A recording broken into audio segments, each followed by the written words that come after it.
Le directeur d'Amnesty International pour l'Afrique de l'Ouest et du Centre a condamné ce vendredi les violences contre les manifestants togolais.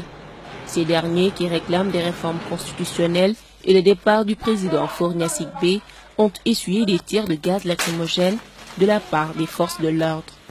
Et les gens doivent avoir la possibilité de manifester pacifiquement, sans que la police use vraiment d'une force excessive, injustifiée et indiscriminée contre les manifestants.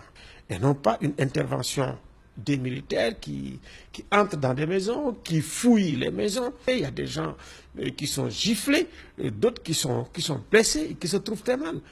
Donc, ce n'est pas l'usage des lacrymogènes, de la violence excessive qui fonde l'autorité de l'État.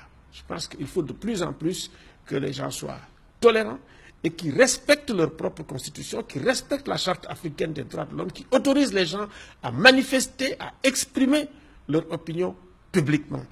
Et que vraiment qu'on fasse un peu plus de respect à la vie et à l'intégrité physique des gens.